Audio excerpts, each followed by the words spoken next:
आप सबको जय मसीह की। आज तारीख है 29/9/2025 और हम सुबह का वचन पढ़ेंगे। हम पढ़ेंगे इफिसियों की पुस्तक में से उसका 2 अध्याय। उसने तुम्हें भी जिलाया जो अपने अपराधों और पापों के कारण मरे हुए थे, जिनमें तुम पहले इस संसार की रीति पर और आकाश के अधिकार के हाकिम अर्थात उस आत्मा के अनुसार चलते थे जो अब भी आज्ञा न मानने वालों में कार्य करता है।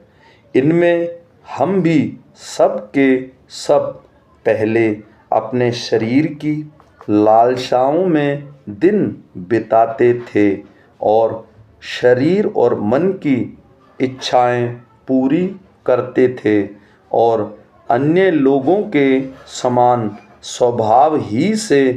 क्रोध की संतान थे। परंतु परमेश्वर ने जो दया का धनी है, अपने उस बड़े प्रेम के कारण जिससे उसने हमसे प्रेम किया, जब हम अपराधों के कारण मरे हुए थे, तो हमें मसीह के साथ जिलाया। अनुग्रह ही से तुम्हारा उद्धार हुआ है और मसीह यीशु में उसके साथ उठाया और स्वर्गीय स्थानों में उसको उसके साथ बैठाया, कि वह अपनी उस कृपा से जो मसीह यीशु में हम पर है,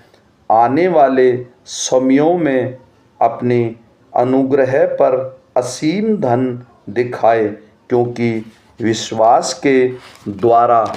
अनुग्रह ही से तुम्हारा उद्धार हुआ है, और यह तुम्हारी ओर से नहीं वरन परमेश्वर का दान है, और न कर्मों के कारण, ऐसा न हो कि कोई घमंड करे, क्योंकि हम उसके बनाए हुए हैं और मसीह यीशु में उन भले कामों के लिए सृजे गए, जिन्हें परमेश्वर ने पहले से हमारे करने के लिए तैयार किया। इस कारण स्मरण करो कि तुम जो शारीरिक रीति से अन्य जाति हो और जो लोग शरीर में हाथ के किए हुए खतने के खतना वाले कहलाते हैं, वे तुमको खतना रहित कहते हैं। तुम लोग उस समय मसीह से अलग और इज़राइल की प्रजा के पदों से अलग किए हुए और प्रतिज्ञा की वाचाओं के भागी न थे, और आशाहीन और जगत में ईश्वर रहित थे।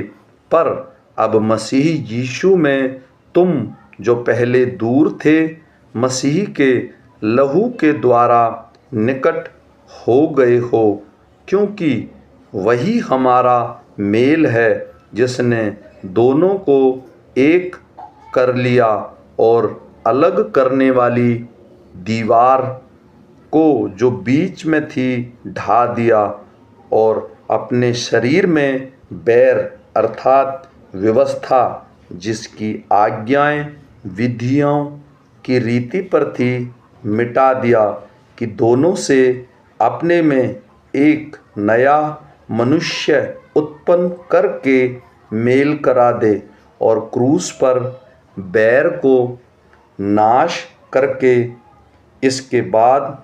दोनों को एक देह बनाकर परमेश्वर से मिलाए। उसने आकर तुम्हें जो दूर थे और उन्होंने जो निकट थे, दोनों को मेल मिलाप का सुसमाचार सुनाया, क्योंकि उसी के द्वारा हम दोनों की एक आत्मा में पिता के पास पहुँच होती है। इसलिए तुम अब विदेशी और मुसाफिर नहीं रहे, परंतु पवित्र लोगों के संगी स्वदेशी और परमेश्वर के घराने के हो गए और प्रेरितों और भविष्यवक्ताओं की नींव पर, जिसने कोने का पत्थर मसीह यीशु स्वयं ही है, बनाए गए हो, जिसमें सारी रचना एक साथ मिलाकर प्रभु में एक पवित्र मंदिर बनाती जाती है, जिसमें तुम भी आत्मा के द्वारा परमेश्वर के निवास स्थान होने के लिए एक साथ बनाए जाते हो।